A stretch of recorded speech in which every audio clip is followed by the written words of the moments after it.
yang itu dibentuk atas cita-citanya Bapak B.J. Habibie. Itu buat pesawat itu, pesawat N berapa itu, N235 atau berapa itu. Kemudian ada sendiri, Kementerian Riset sendiri. Nah, tidak apa itu digabung.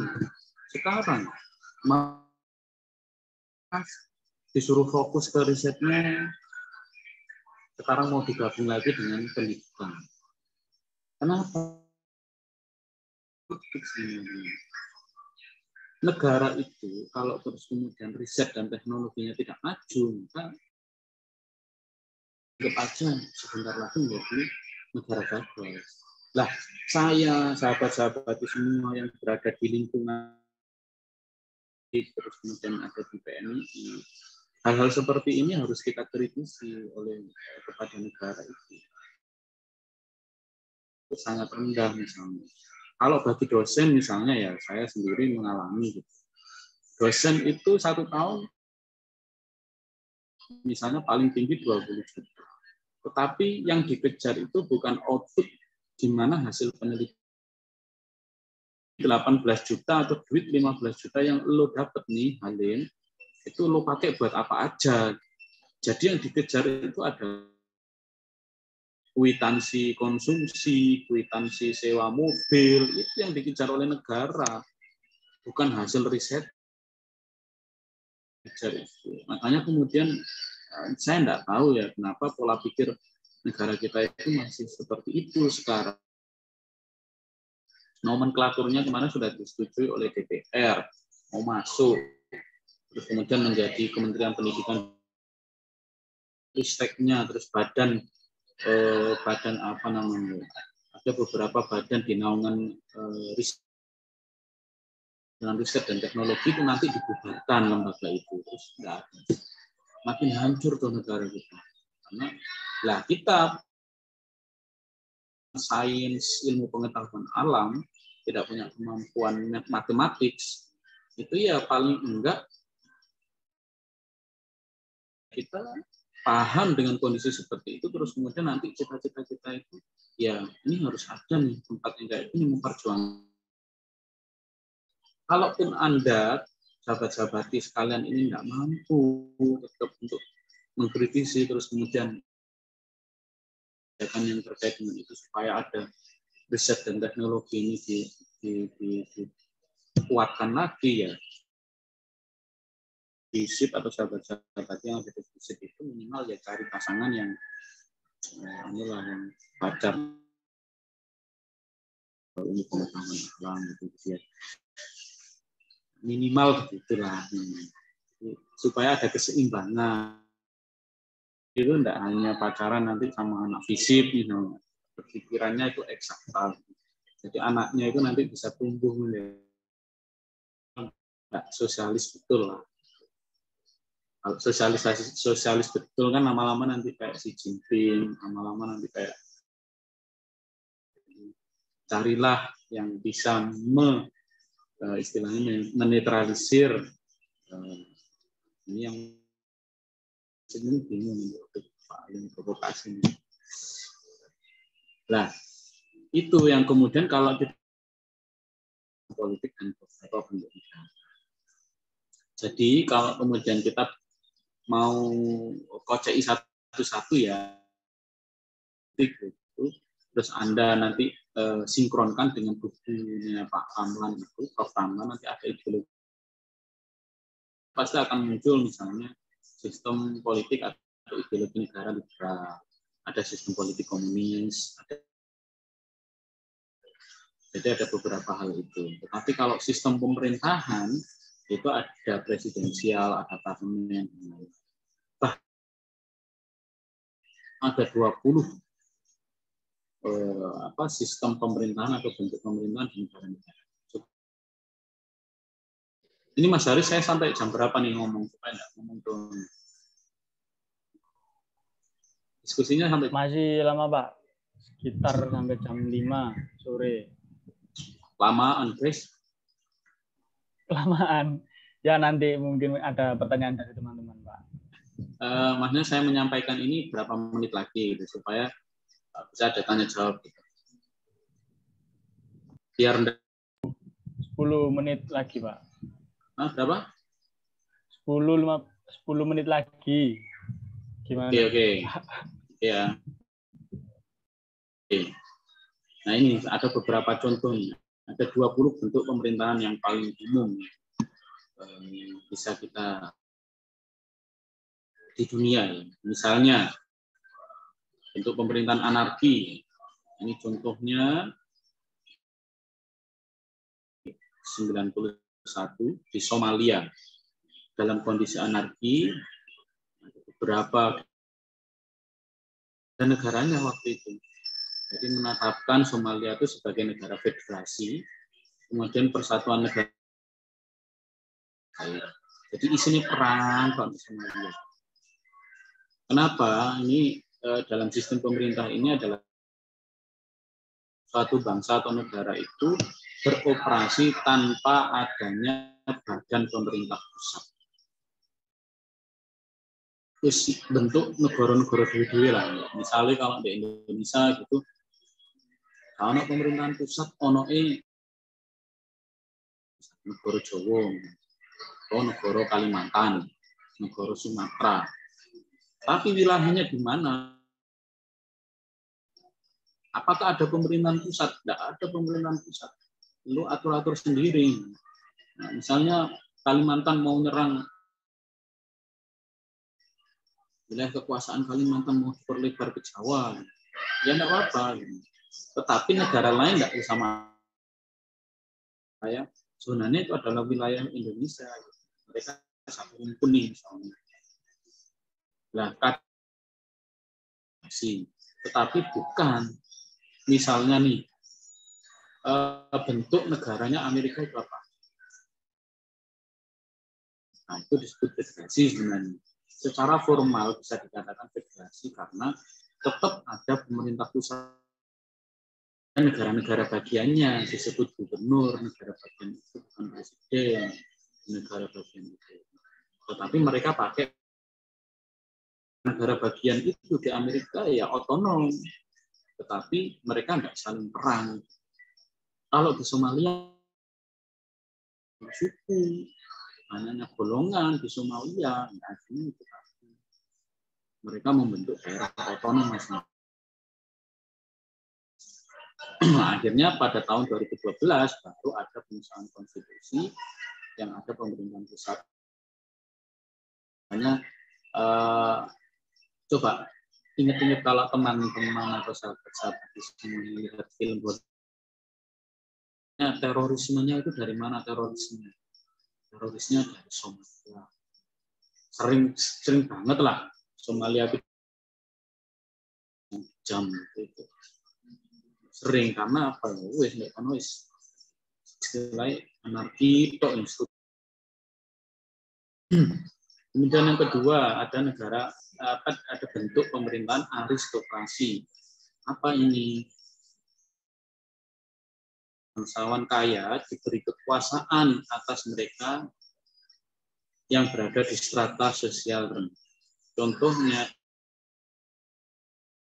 Yunani kuno, orang kaya itu diberikan posisi atau orang bangsawan kaya dari mereka yang strata sosial ekonominya itu rendah. Nah, kalau misalnya teman-teman Spartan itu ada tuh orang-orang elitnya, ada kelompok bangsawan, ada anggota filmnya apa ini? Film 200 itu judulnya, ada pasukan. Kalau di Hindu itu istilahnya ada kaum Brahma. Terus kemudian yang paling bawah itu Sudra. Lah, Brahma itu siapa? Bangsawan kaya. Tapi kalau Satria itu ya pas itu contoh negara dengan bentuk pemerintahan aristokrasi. Terus kemudian ada bentuk pemerintahannya birokrasi. Jadi ini contohnya ini adalah ini Inggris Raya pada abad ke-18. Inggris mendirikan administrasi perpajakan untuk mendanai perang, sehingga orang-orang yang berada di birokrasi perpajakan itu yang menguasai negara Inggris Raya waktu ini peperangan. Jadi disebut sebagai Department of Excise. Itu kan disebut Her Majesty Civil Service istilah. Ini juga pada abad. Kemudian ada bentuk pemerintahan kapitalisme. Nah, ini sebenarnya bentuk pemerintahan kapitalisme ini bentuk pemerintahan yang kadang-kadang gini, orang itu tidak mau disebut, atau negara itu tidak mau disebut sebagai pemerintahan. Apa misalnya Amerika jelas. Contohnya yang bentuk pemerintahan kapitalisme. Negara kapitalisme itu sederhananya pasti contohnya Pak. Contohnya adalah negara mendukung penuh kegiatan atau kegiatan pasar bebas atau lembaga korporasi ekonominya itu menjadi nomor satu. Jadi orang kaya itu ya orang kaya bisa menjadi makin kaya. Makanya kalau sahabat-sahabat sekalian, sahabat-sahabat semua itu ya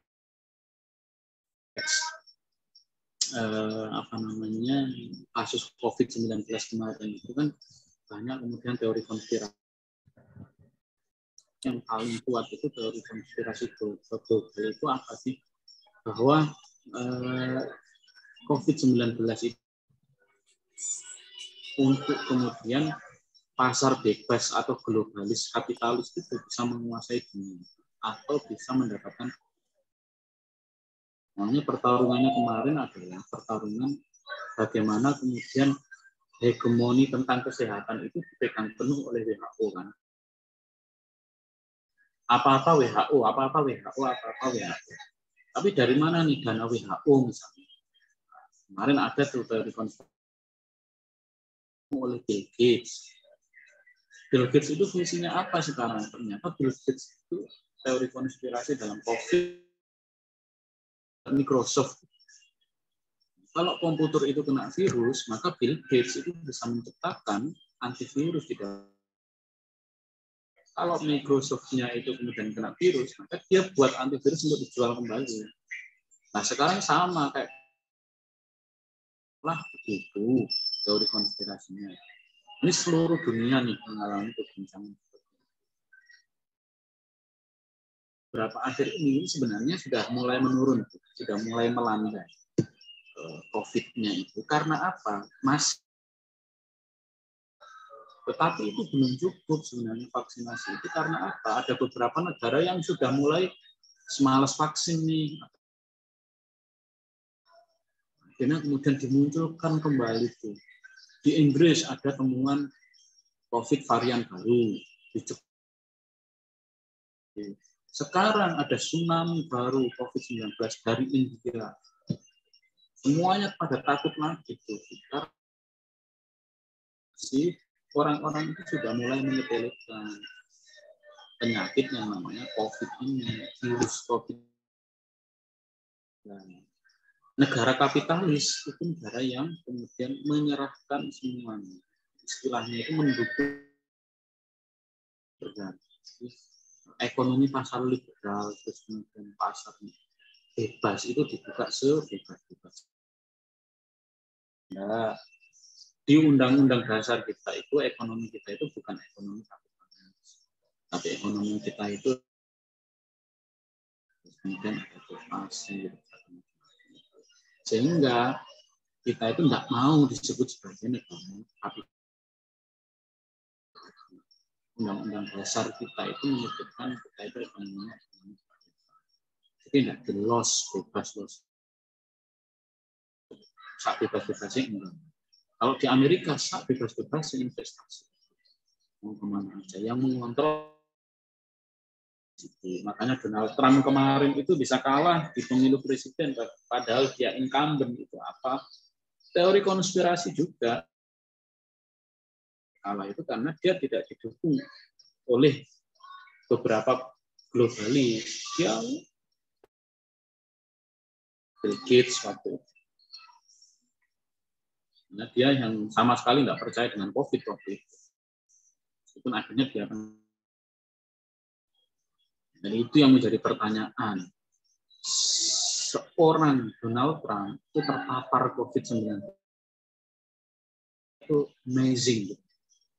Jadi dia yang mulai dari makan sampai pupnya itu diatur oleh negara. Nah, yang Ali, yang Haris, yang setiap hari nongkrong di warkop nggak kena COVID ini.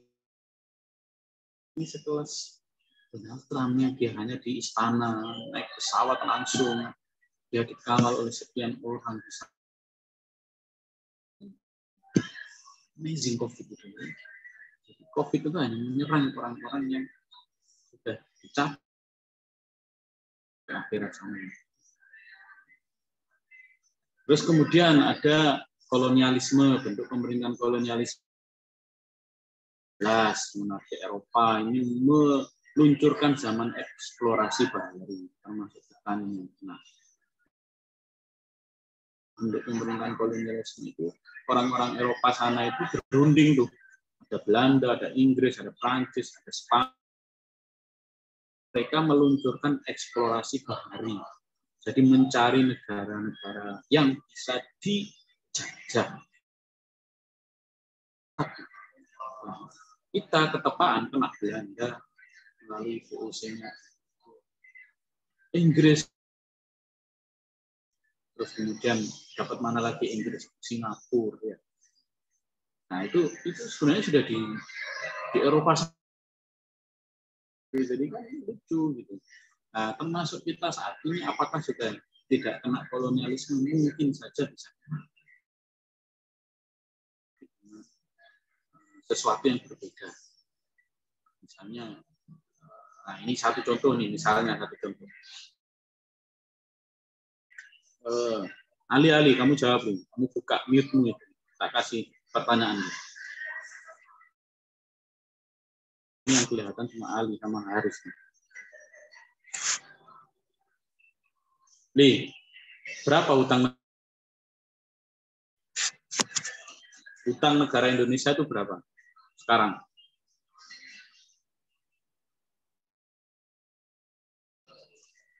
Halo Ali, kamu mute, bukanya itu, kamu unmute. Berapa utang negara kita sekarang? Belum update saya, Pak. Setahunmu aja, setahunmu, sing jeplakmu lah. Berapa, Li? Kalau yang saya lihat terakhir itu kalau nggak salah 700 T, Pak. 700 berapa? 700 T. 700 triliun. Mas Haris coba, berapa utang negara kita? Masih browsing itu, Pak.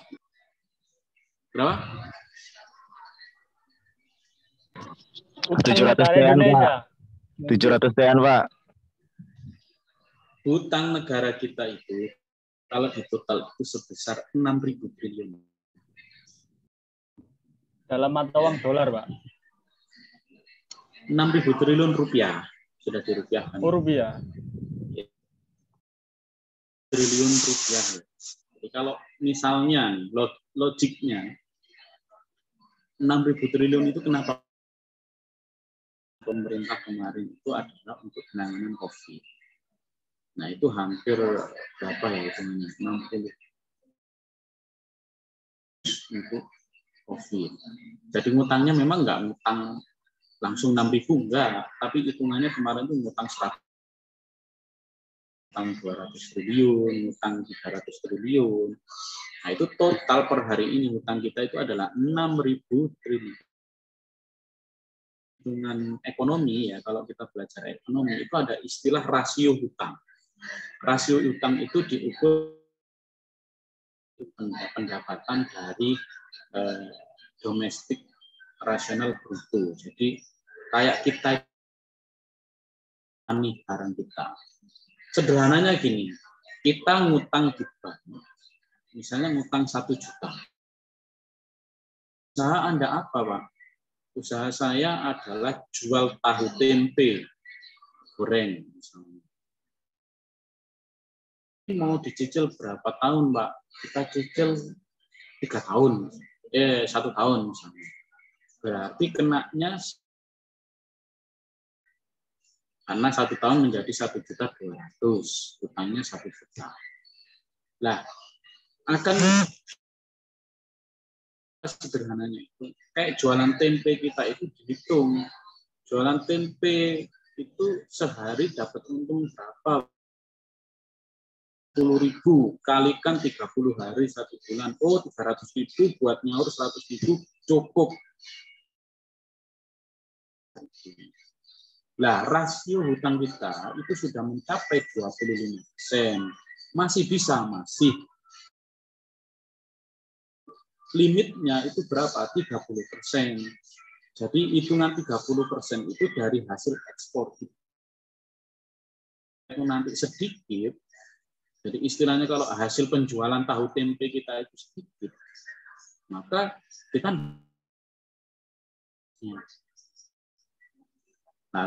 sahabat-sahabat sekalian pasti kan akan berpikir sama kayak teman-teman mahasiswa yang lain. Pulau saja, kalau misalnya tidak bisa, pulau mana yang mau kita jual? Jawa, pulau yang kecil-kecil. Tidak ada yang mau beli kalau pulaunya itu tidak menguntungkan. Nah, pertanyaan selanjutnya adalah hutang itu apakah hutang multilateral atau ada 2 hutang di Indonesia itu, ada hutang multilateral, ada hutang bilateral. Hutang oleh negara Indonesia dari 2 negara. Jadi bilateral itu adalah misalnya Indonesia dengan Malaysia. Malaysia itu ngutang ke 1 negara. Lah, yang paling tinggi hutang kita itu adalah yang paling sekarang pertanyaan kita. Kalau hutang multilateral kan jelas kita bisa ngutang ke Bank Dunia, kita ngutang ke bilateral. Nah, ini hutang bilateral kita adalah ngutang ke negara lain istilahnya. Ali ngutang no Atikah, nah itu disebut sebagai utang bilateral. Tapi kalau Ali ngutangin no komisariat PMI UINSA, itu nek wong sak IAIN, sak UINSA. Nah, itu utang multilateral. Nah, pertanyaannya Ali atau Indonesia itu paling besar dari negara? Coba ada yang jawab, ada yang tahu nggak? Cina, Pak. Ayo, siapa aja boleh jawab. Silakan di-unmute. Hutangnya paling banyak ke Cina. Lagi, siapa lagi? Ali. Mana utangnya, Ali? Paling besar yang ngasih utang kita itu, ha? Singapura. Salah.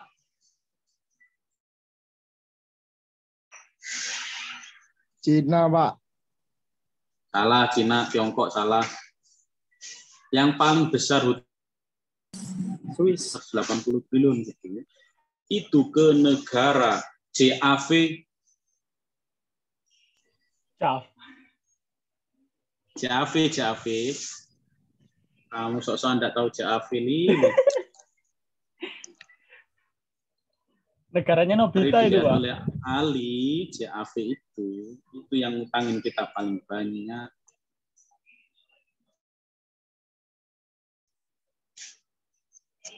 JAV kan singkatan, ya. Jepang titik-titik video. Hutang kita ke Jepang itu sekitar 120 atau 180 triliun, coba diverifikasi lagi. Tapi yang Amerika Serikat itu urutan kelima kalau nggak salah. Bahkan Tiongkok itu nggak masuk di 5 besar. Kita itu. Jadi Korea Selatan juga mengutangi kita. Tapi yang paling tinggi, jadi kita itu sudah pernah dijajah 3,5 tahun oleh Jepang. Terus kemudian itu dalam konteks sejarah yang kita hadapi itu adalah Jepang. Dan sekarang kita ngutang bilateral paling besar adalah Jepang. Nyaur, guys. Siapa yang nyaur utang itu? Secara sederhana, utang itu dibebankan masyarakat Indonesia. Jadi Anda belum merasakan sekarang. Nanti kalau Anda sudah besar, sudah beristri, sudah punya anak, silang, dan pajak-pajak yang lainnya. Nah, sekarang ini belum terasa hutang itu. Kemarin pembangunan apa misalnya? Pembangunan yang digadang-gadang pada periode Pak Jokowi sebelumnya. Mangkrak jadi bengkel. Terus kemudian ada jalan tol lintas Sumatera. Sekarang mau tutup. Berapa triliun Wika yang bangun kemarin. Karena apa? Mobilnya tidak ada yang jalan lewat. Jadi kalau pembangunan tol di daerah-daerah misalnya di lintas Sumatera mau buat di lintas Papua, tetapi hitungan untuk mengembalikan duit itu bisa apa enggak? Kalau di Jawa pasti bisa. Sampai Banyuwangi pasti tetap dipakai. Karena di Jawa padat penduduknya, transportasinya. Sumatera sudah rugi sudah kalau Anda baca di berita itu. Nah, pembangunan yang kita kadang-kadang terus kemudian menguntungkan dan kemudian memberikan efek terhadap pemasukan negara tidak jalan, negara yang lainnya. Ya, salah satunya dari pajak. Artis-artis itu kalau ketakutan utamanya itu apa? Dikejar pajak, dikejar pajak. Iya, pasti dikejar pajak tuh. Baik. Tapi sekarang belum bisa mengejar orang-orang itu karena pendapatannya kan langsung dapat dolar. Kejar itu siapa? Ya, yang di rumah, itu rumah tangga di rumah, bapak guru, dosen, orangnya tertib ini. Kita mau minta bantuan siapa? Harus menjadi garda terdepan dalam konteks kebijakan ini, mengkritisi kebijakan pemerintah. Kalau kemudian bicara kolonialisme itu di negara-negara dulu kolonialismenya jelas perburuan atau jajahan karena belum ada perserikatan bangsa-bangsa waktu itu dan dianggap tahta atau strata paling tinggi adalah Eropa, makanya dia berhak saja untuk kemudian menjajah negara dianggap belum berkembang waktu itu. Sekarang lebih modern penjajahan kolonial. Banyak tangga di negara, yang kedua mungkin dengan media, game, dan lain-lain. Kita sudah dijajah ganggu akibat freestyle anak-anak kecil, jajah budaya kita ini. Epep itu ya. Jadi begitulah.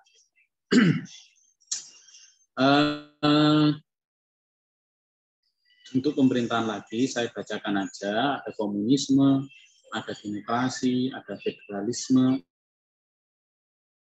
ada kleptokrasi. Nah, kleptokrasi ini contohnya di Vladimir Putin itu, dia membuat kepemimpinan melalui awalnya, dia disebut kenapa kleptokrasi itu. Biasanya kalau kita istilah klepto, kamu punya penyakit apa? Saya punya penyakit klepto apa? Jadi, itu tidak disadari gitu. Kalau itu sebagai kesalahan sosial. Gitu. Jadi mencurinya itu contohnya bentuk pemerintahan kleptokrasi itu adalah Rusia pasca Soviet di era Vladimir Putin. Ini masuk menjadi pemimpin waktu itu dengan cara apa? Melalui partai KGB. KGB itu semacam pasukan kemudian menyumbang miliaran dolar uang publik ya. Jadi masuknya menjadi di situ. Terus kemudian di kontrak pembangunan desa Olimpiade dan macam-macam sehingga kemudian di situ Putin naik di masyarakat dan kemudian masuk melalui partai politik itu. Kemudian ada kediktatoran militer, ini contohnya di Thailand dan Myanmar saat ini. Kemudian pemerintahan monarki itu contohnya adalah Arab Saudi itu sampai sekarang dan juga di Qatar, di Maroko itu semuanya, Brunei itu bentuk negaranya adalah monarki. Contohnya adalah di Afrika Selatan, pemerintah apartheid Afrika Selatan dari 48 sampai 91. Ada republikanisme, ada sosialisme, ada teokrasi, terus kemudian Iran ya. Kemudian ada totalitarianisme. Totalitarianisme ini contohnya di Korea Utara. Kemudian ada tribalisme ini contohnya di Afghanistan. Itu 20 yang bisa nanti teman-teman verifikasi ulang atau sahabat-sahabat semua verifikasi ulang. Jadi intinya adalah bahwa tentang itu bisa bermacam-macam, tetapi kalau kemudian kita mau mengeneralisir secara sederhana, kelihatan itu presidensial dan parlementer. Biasanya meskipun itu kerajaan, itu ada parlemennya. Dan itu perdana menteri. Tetapi ada yang misalnya tetap yang seperti di Brunei Darussalam itu yang menyelenggarakan pemerintahan sehingga disebut sebagai apa namanya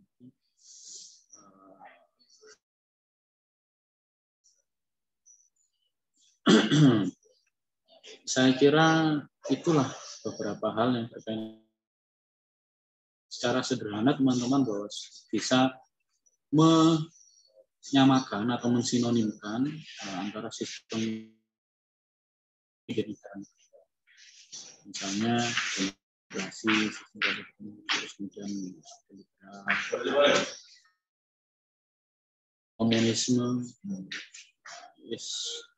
sosialisme, itu sistem politiknya. Saya kira itu sudah lebih dari 16, ini belum diskusi ini. Jadi diskusinya bebas, pertanyaannya boleh sahabat-sahabat sekalian, curhat juga boleh, mumpung anggap aja ini ketemu senior. Senior itu sudah tidak boleh manggil Pak atau apa. Besok ya Mas atau Cak, kayak gitu. Berikan ke Mas Haris atau menunggu. Ya Pak, terima kasih. Selanjutnya kita akan beralih ke sesi tanya jawab. Untuk para peserta, silahkan bisa bertanya langsung lewat chat ataupun langsung disampaikan. Terima kasih. Untuk pertama 2 pertanyaan terlebih dahulu ya. Silahkan, monggo.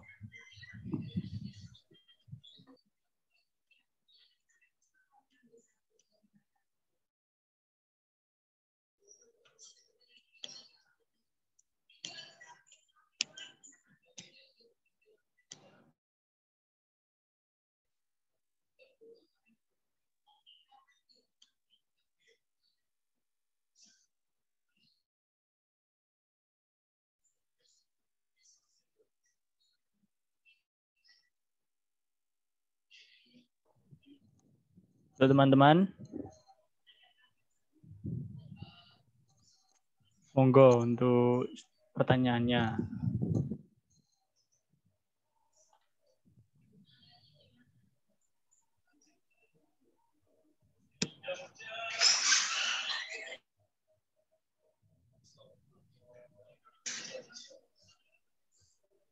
Kalau tidak ada, enggak apa-apa sih, Mas. Ini jam. Halo, Mbak. Iya, Pak.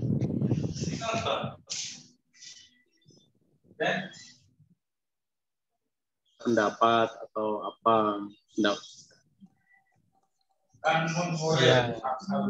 Jadi nggak cuma soal pertanyaan ya, bisa pendapat, bisa soal pandangan tentang bentuk negara, baik negara lain ataupun negara Indonesia kita sendiri.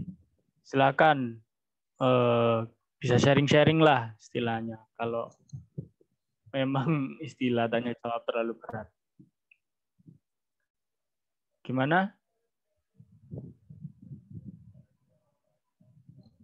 Siapa tadi? Ayo, gak usah malu-malu, sahabat-sahabat. Pak Halim ini senior juga, ngajar di FISIP juga. Gak usah malu-malu. Mungkin sahabat-sahabat sudah ada yang pernah diajar oleh beliau. Ini yang masuk di grup.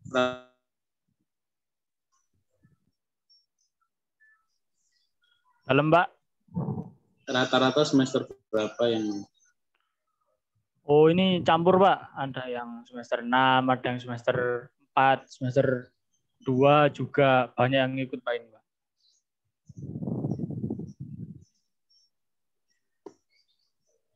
Banyak yang semester 2 malah antusias mereka.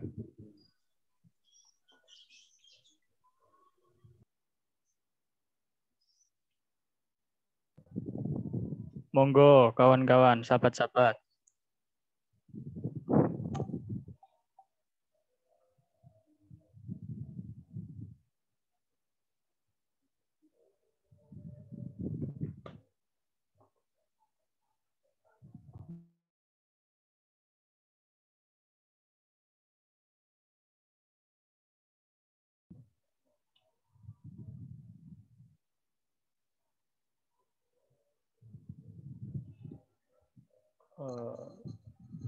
Saya kalau memang belum ada yang bertanya, saya izin bertanya, Pak. Boleh, Pak?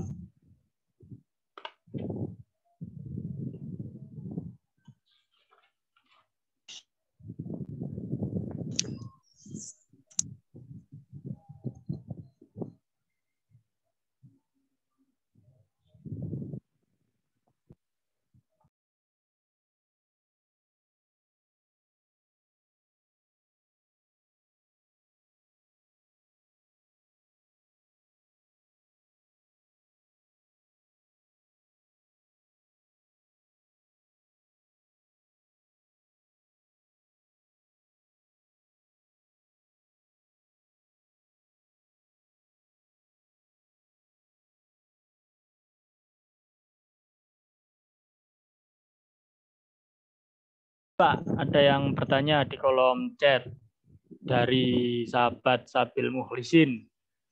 Bagaimana pendapat Bapak bagaimana pendapat Bapak dengan sistem pemerintahan di Myanmar yang sekarang yang dipegang oleh pihak militer setelah melakukan kudeta? Mungkin bisa ditanggapi, Pak.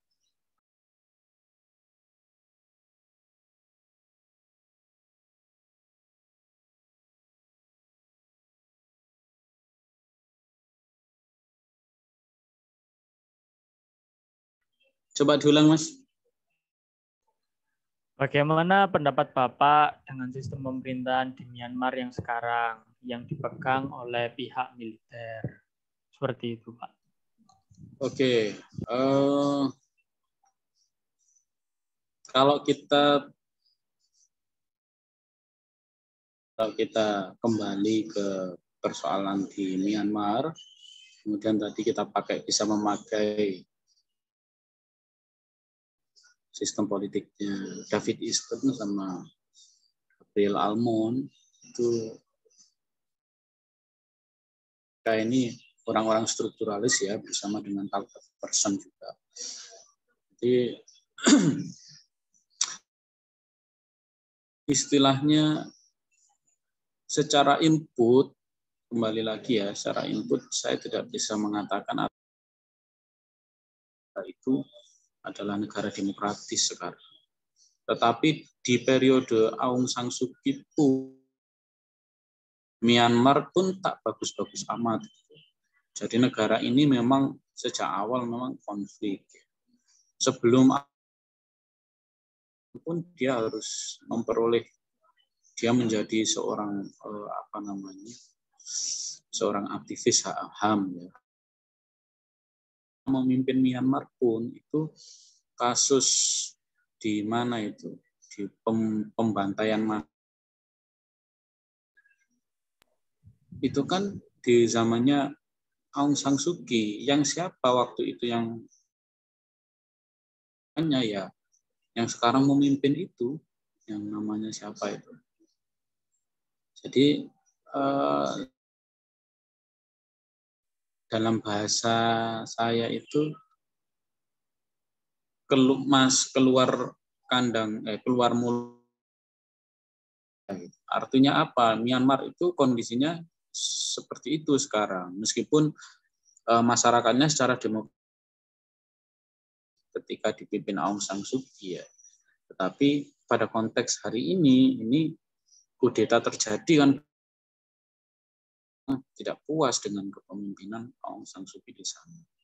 Entah apa penyebab yang paling besar ya, tetapi militer itu menjadi kunci sebenarnya. Setiap kali kudeta terjadi itu memang salah satu kuncinya adalah yang dipegang harus militer. Kalau di Indonesia gitu, kan dulu kudeta tuh, gerakan 30 September PKI itu, kita oleh Soeharto terhadap Soekarno. Nah, orang-orang dulu kan ngebunuh jenderal-jenderal itu semua. Kenapa Soeharto enggak masuk misalnya di jenderal yang dibunuh waktu? Apakah betul pelakunya memang benar-benar orang PKI misalnya? Atau kemudian jadi periode perpindahan kuasa dari Soekarno ke Soeharto. Tetapi terhadap proses kudeta. Jadi kudeta apapun itu selalu militer. Kalau pendapat saya disuruh mengomentari di Myanmar saat ini, saya tidak mau bilang itu negara demokratis, karena sebagai orang sebagai ya anggap saja analis lah, sebagai atau pengajar di bidang fisip itu, demokrasi itu sudah tidak ada di sana. Pers sudah dibungkam, ada beberapa jurnalis yang ditangkap, demonstrasi, bahkan demonstrasi pun sampai ditembak mati kan. Itu hak kebebasan berbicara ya, itu sudah dibungkam. Terus kemudian elit-elit penjara. Jadi semua prinsip demokrasi itu sudah dilewati di sana. Negara-negara lain itu tidak bisa seenaknya masuk di sana, ya nggak bisa. Negara itu bisa, alasannya itu jelas ya. Tapi kalau kemudian kalau alasannya itu misalnya belum, internal itu masih bilang, oh kami masih bisa menyelesaikan masalah itu, maka negara lain tidak bisa masuk. Nah, itu Pak ke Afghanistan, karena dianggap Afghanistan waktu itu punya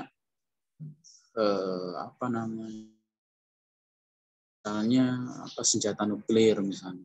Nah, senjata nuklir itu kan berbahaya untuk negara-negara yang lain. Itu negara bisa masuk. Misalnya tidak ada alasan yang itu bisa menyebabkan kondisi keamanan negara lain itu masuk. Intervensi negara lain masuk itu tidak bisa. Jadi perhatikan negara-negara yang ada di sana itu.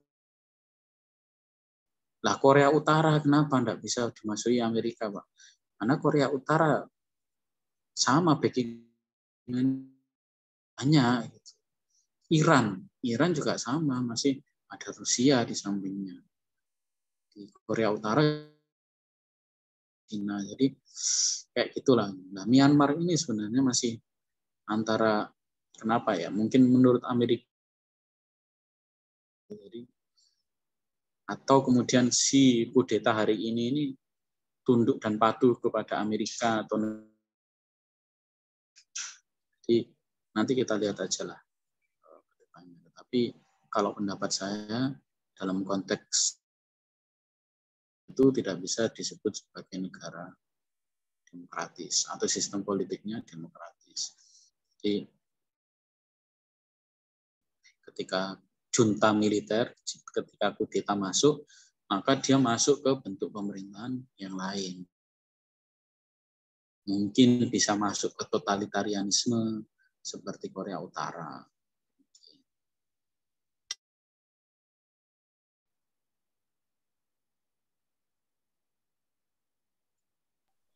Seperti itu, bagaimana dikembalikan kepada penanya, sahabat Sabil Muhrisin. Bisa saya tanggapi atau suara saya kedengaran? Jelas. Silakan ditanggapi. Menurut apa berita yang saya baca pada awal ketika jenderal militer Myanmar itu melakukan semacam kudeta, itu kan pada awalnya perkara pemilihan umum Aung San Suu Kyi, di mana partainya Aung San Suu Kyi itu dianggap mencederai pemilu seperti itu. Lalu partainya yang dipimpin oleh para militer itu tidak terima dan mengkudeta pemerintahan Aung San Suu Kyi dan menangkap Aung San Suu Kyi bersama jajaran-jajarannya. Dan sepertinya militer Myanmar ini menurut saya berniat menghilangkan demokrasi di dalam sistem perpolitikan Myanmar itu sendiri. Dan menurut apa yang saya baca, nggak pertama kali Myanmar ini melakukan kudeta seperti ini, bahkan 2 kali malah. Seperti itu.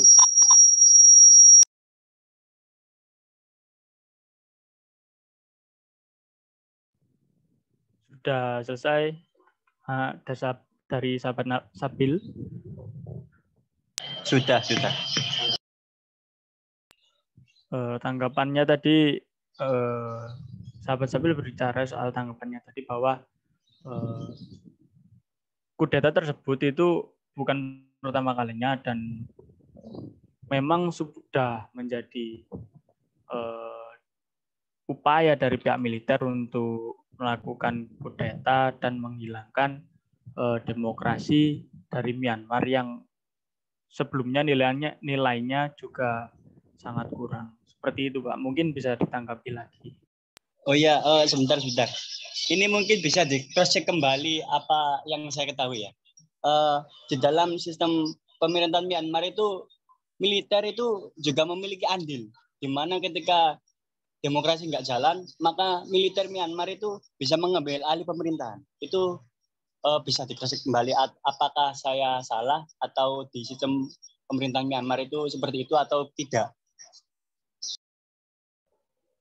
Seperti itu, Pak, pendapat dari sahabat Sabil. Mungkin bisa ditanggapi.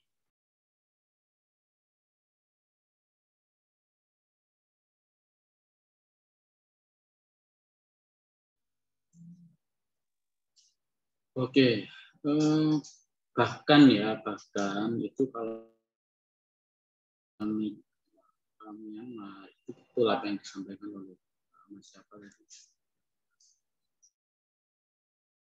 Sudah semacam kayak ada gejala gitu.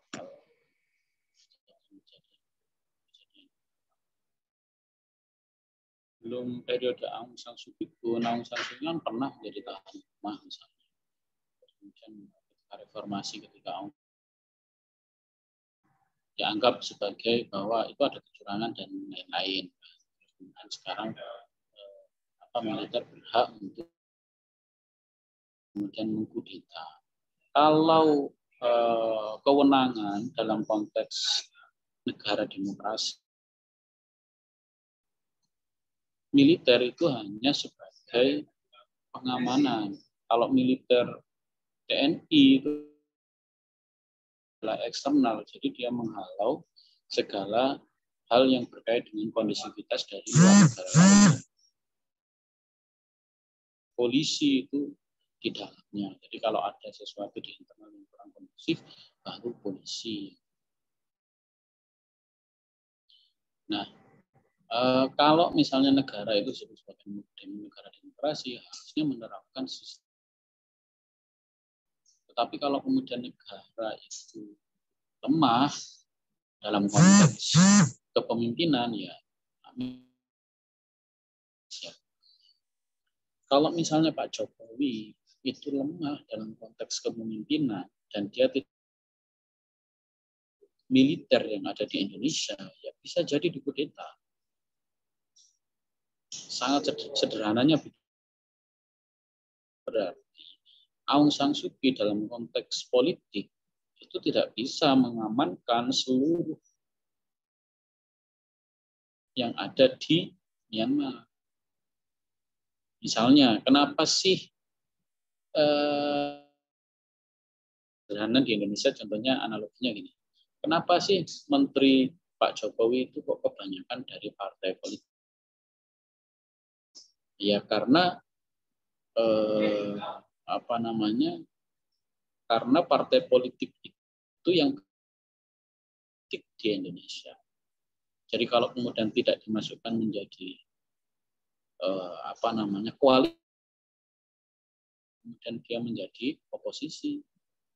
Makanya kemudian oposisinya misalnya hanya PKS. Berapa sih jumlah kursi? Jadi secara kondisivitas keamanan politik, secara legislatif itu ya. Contoh misalnya Gus Dur. Gus Dur meskipun di awal-awal reformasi didukung penuh oleh partai, manuver Bapak Amin Rais misalnya, yang kemudian menyebabkan akhirnya bisa karena tidak bisa mengkondisikan partai-partai yang lain. Dan Gus Dur pun kan ya tenang-tenang aja, sudahlah, tidak apa-apa. Dan apa sih yang diperjuangkan kematian. Terus kemudian kalau pemerintahan ya begitu. Misalnya dalam konteks politik, Pak Jokowi tidak bisa mengamankan partai-partai politik, terus politik yang ada di DPR menyerang Pak Jokowi semua ya habis. Tidak perlu militer, sudah melalui yang ada di DPR pun bisa. Nah, kalau kudeta militer itu berarti itu Aung San Suu Kyi mungkin di Myanmar bisa mengendalikan menteri-menterinya. Tetapi dalam konteks yang lain, itu tidak bisa mengamankan. Misalnya dulu memilih, padahal secara sederhana Aung San Suu Kyi loh itu, yang kudeta sekarang itu sudah dipilih oleh Aung San Suu Kyi, tapi dia dikhianati. Istilahnya itu sederhananya dikhianati Muldoko lah. Pak SBY dulu yang milih Pak Muldoko sebagai Panglima TNI, jadi ketua. Gitu.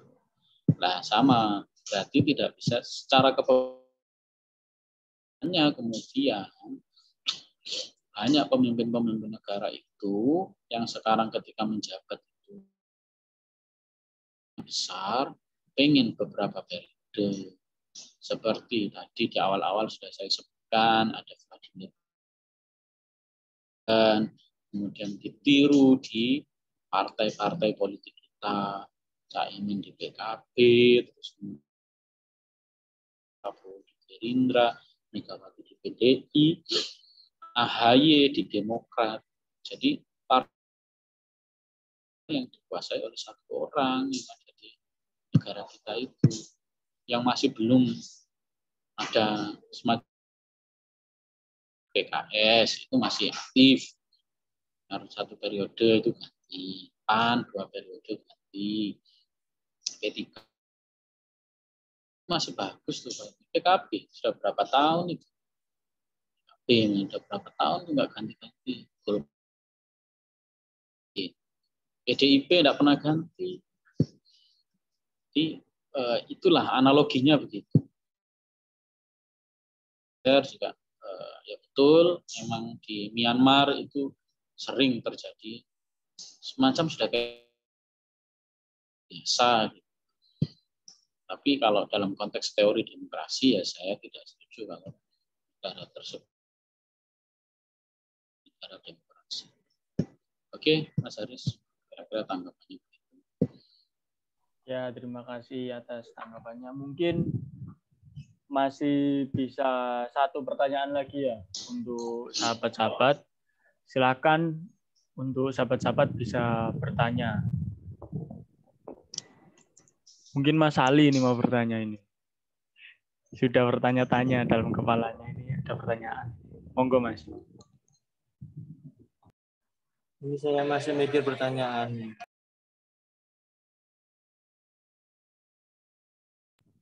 Untuk sahabat-sahabat yang lain, silakan bertanya.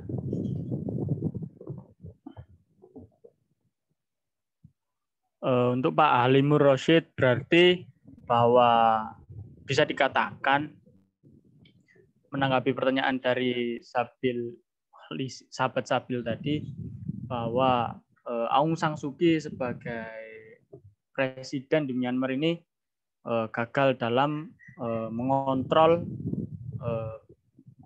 bawahannya lah istilahnya seperti itu. Lalu jika seperti itu di Indonesia kan presiden yang Indonesia sendiri juga sebagai negara presidensial, presiden itu memegang sebagai kepala militer kalau tidak salah, mungkin bisa dikoreksi. Apakah di Myanmar itu seorang presiden ini tidak memegang jabatan sebagai kepala kemiliteran, Pak? Seperti itu, Pak. Pertanyaan dari saya. Jadi kalau di Indonesia ada Panglima TNI, namanya Bapak Hadi Cahyono.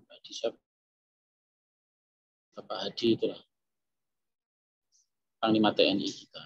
Yeah. Nah, siap negara Republik Indonesia. Panglima tertinggi negara Republik Indonesia.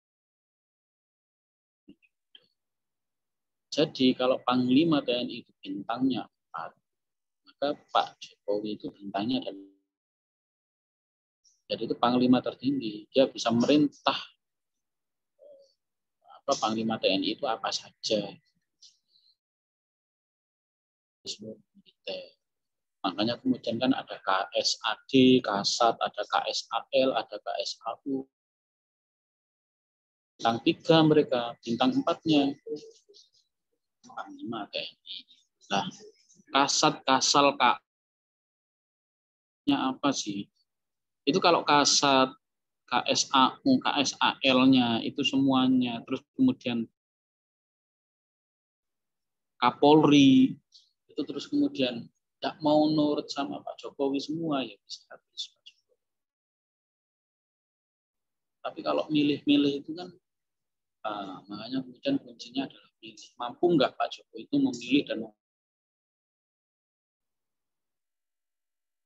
kalau catur-catur pidatonya itu bisa di atas, demikian apa. Oh, Panglima TNI. Makanya kan rata-rata kan begitu. Pak Jokowi milih siapa Kapolrinya? Oh, mantan ajudannya di Solo. Sudah sangat dekat. Supaya apa? Supaya tidak dikudeta itu tadi. Mungkin sekarang yang kudeta sekarang sangat percaya sama orang itu. Tetapi kenapa Aung San Suu Kyi pilih lagi orang-orang yang dekat dengan dia untuk memposisikan diri sebagai Kasat, KSAU, KSAL, orang-orang yang pegang senjata itu. Kalau satu itu misalnya kalau sekarang Panglima TNI-nya itu KSAD-nya itu orangnya Pak Jokowi, ya nggak mungkin.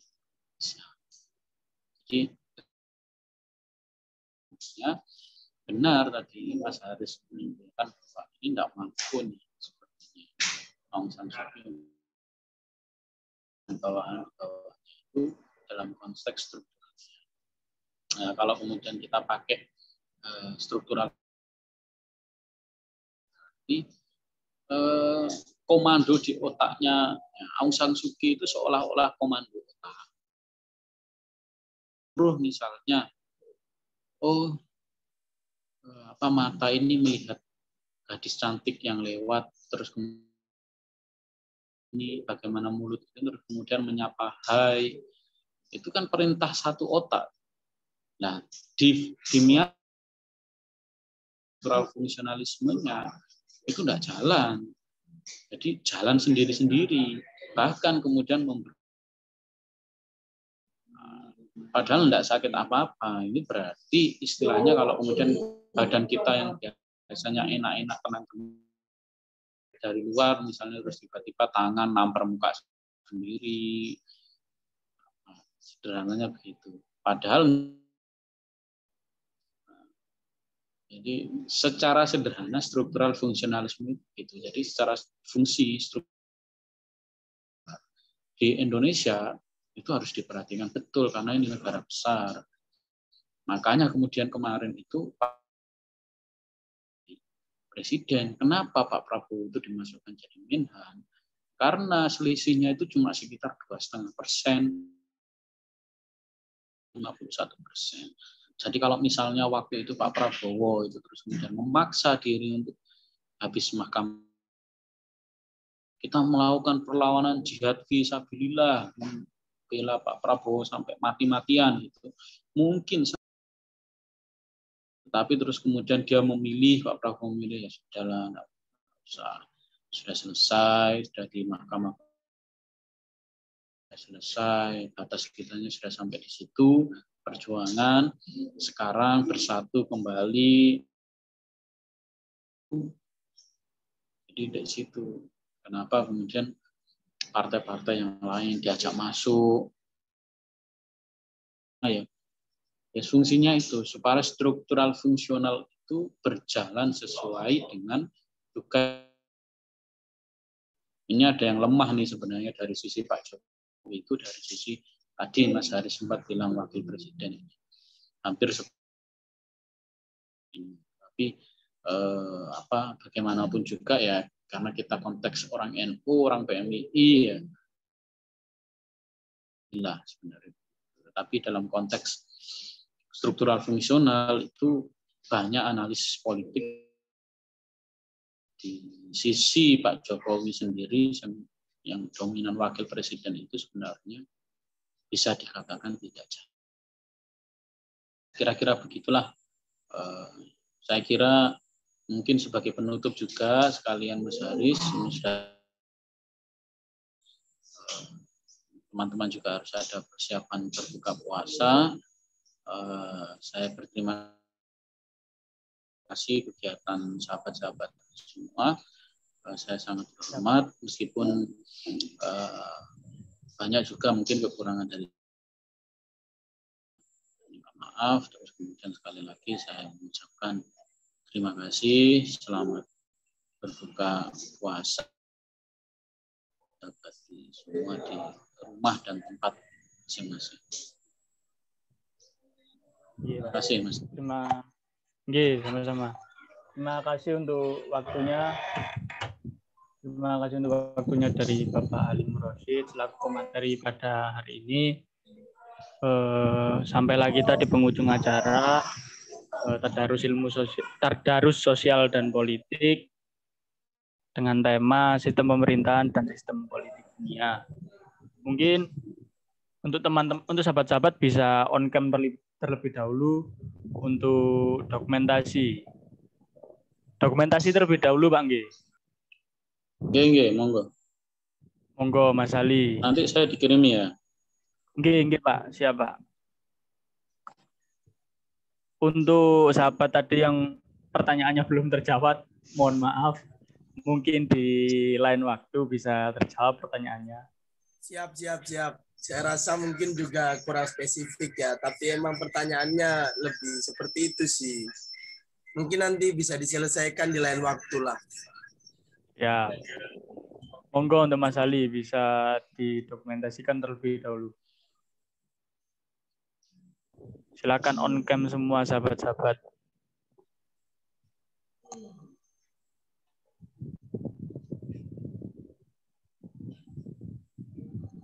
Mas Ali, kalau ngomong itu mikrofonnya dinyalain, Mas Ali. Lagi Mas Arif. Lagi, sekali lagi. Yeah.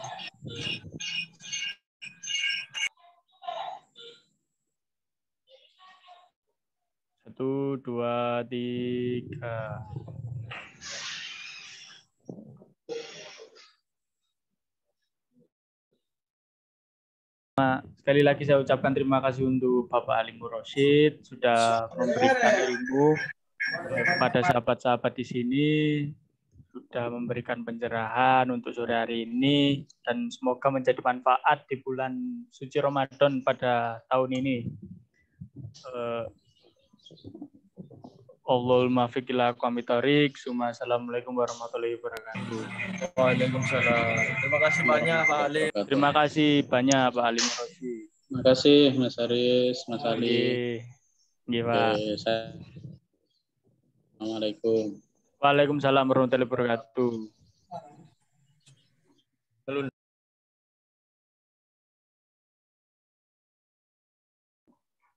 Yang masih tidur silakan dibangunin biar nggak ketinggalan di room Zoom.